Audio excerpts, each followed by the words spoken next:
Vírus. Os vírus são seres muito simples e pequenos, formados basicamente por uma cápsula proteica envolvendo material genético, que dependendo do tipo de vírus, pode ser o DNA, o RNA.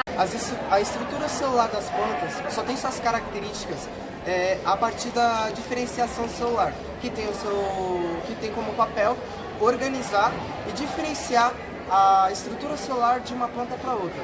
E tal organização celular é apresentada por sistemas, que são sistema dérmico, sistema vascular e sistema fundamental. Pode ser classificado conforme as informações, sendo a grande maioria das cadeias simples de RNA ou em dupla hélice, formando um DNA, ambos restritos ou não, em envelopes protéticos.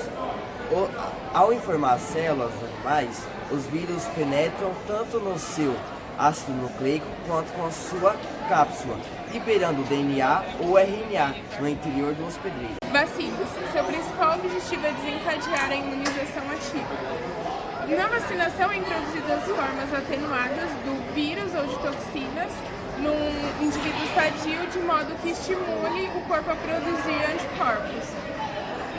Cada antígeno desencadeia uma produção de determinado anticorpo, na qual o antígeno-anticorpo tem uma ação muito específica. Da vacinação, ela é introduzida em um indivíduo sadio, uma parte desse vírus fazendo com que o nosso corpo reaja de forma que, como se a gente estivesse com a doença, deixando o corpo preparado para se a gente tivesse qualquer infecção desse vírus. Memória imunológica. Nessa primeira inoculação, o indivíduo vai ter uma resposta mais lenta, o nosso corpo vai responder com menos anticorpos. Quando nós temos uma segunda inoculação de vírus, uma segunda vacinação, nosso corpo vai ter uma resposta imunológica mais rápida, de forma que haja com aquilo bem mais facilmente, lide com aquele vírus bem mais facilmente. A vacinação é a principal maneira de prevenir doenças transmitidas por vírus e bactérias. Soros. Os soros, eles normalmente são utilizados para cura, os mais conhecidos são os antiofídicos, que neutralizam os efeitos tóxicos de venenos de animais peçonhentos, como cobras e aranhas. Eles também podem ser utilizados para o tratamento de vacina, também usados para o tratamento de doenças como raiva, tétano e botulismo. Mas também há soros que reduzem a possibilidade de rejeição de órgãos no corpo.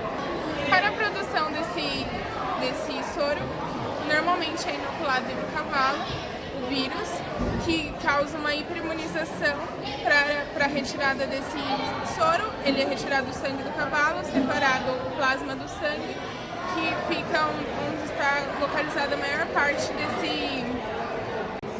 Bacteriófago. Os bacteriófagos são vírus que infectam especialmente as bactérias. Também chamados de fagos, esses vírus se aderem à bactéria, perfurando sua parede celular e injetam na hospedaria o seu conteúdo genético. Dentro da bactéria, o vírus se aproveita da célula hospedeira para se reproduzir. Como qualquer vírus, o bacteriófago possui uma estrutura simples, uma cabeça e uma cauda.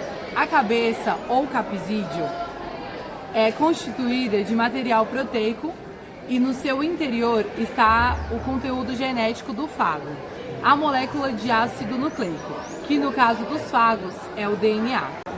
Existem duas estratégias que o bacteriófago utiliza para se reproduzir dentro da bactéria hospedeira. São o ciclo lítico e o ciclo lisogênico. O ciclo lítico, a bactéria é lisada ou rompida, logo depois da bactéria ter sido infectada pelo vírus. Ele introduz nela o seu material genético e em seguida formam-se dezenas de fagos que rompem a parede bacteriana. Esses novos fagos são capazes de infectar imediatamente outras bactérias, reiniciando o ciclo.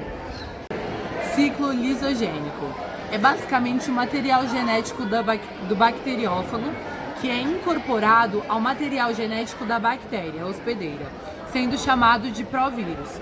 A bactéria infectada continua a crescer e se reproduz normalmente, e o provírus replica-se junto.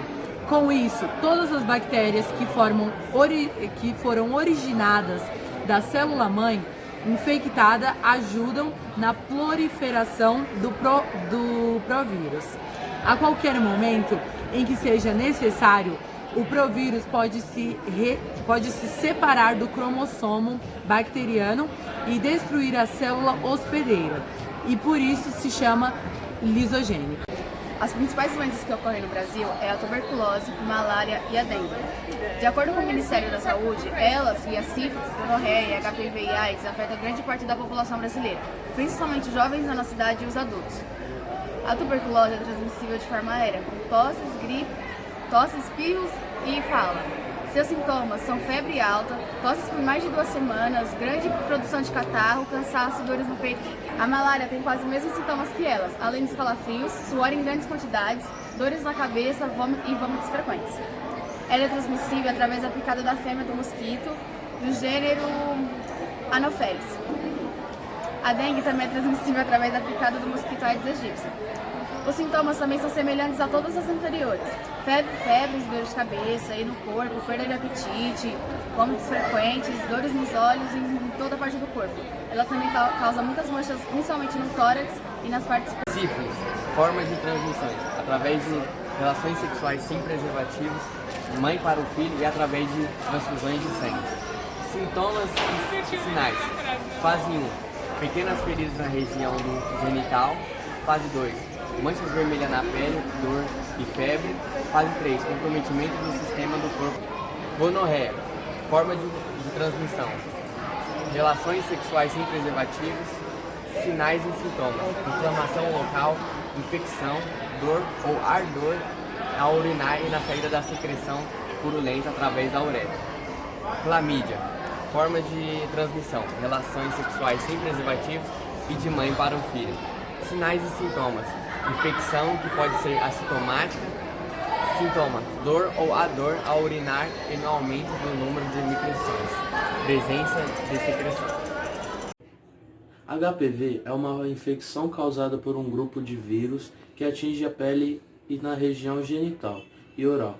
Uma das formas de contágio é entre relações sexuais sem preservativo, de mãe para filho, e os sinais e sintomas dela é a infecção assinemática, verrugas com aspectos parecidos ao de uma pequena couve-flor na pele e nas mucosas. AIDS é uma síndrome de imunodeficiência adquirida por doenças que afetam o sistema imunológico humano. A forma de contágio dela é entre relações sexuais sem preservativos, transfusões de sangue, compartilhamento de agulhas e seringas. Os sinais e sintomas dela é febre constante, manchas na pele, calafrios, em línguas, dores de cabeça, de garganta e dores musculares. A fase avançada é o aparecimento de inúmeras doenças. A herpes é uma doença que não tem cura e afeta a mucosa da boca e a região genital. Pode reaparecer dependendo de fatores como estresse, cansaço, esforço exagerado, febre, exposição ao sol, traumatismo e uso prolongado de antibióticos e menstruação também. Pode-se pegar em relação sexual sem preservativo. Contato direto com as bolhas, que se formam pequenas bolhas na região genital, que se rompem formando feridas e desaparecem espontaneamente. Podemos perceber que todos os sintomas de todas as doenças são parecidos, e as causas também são.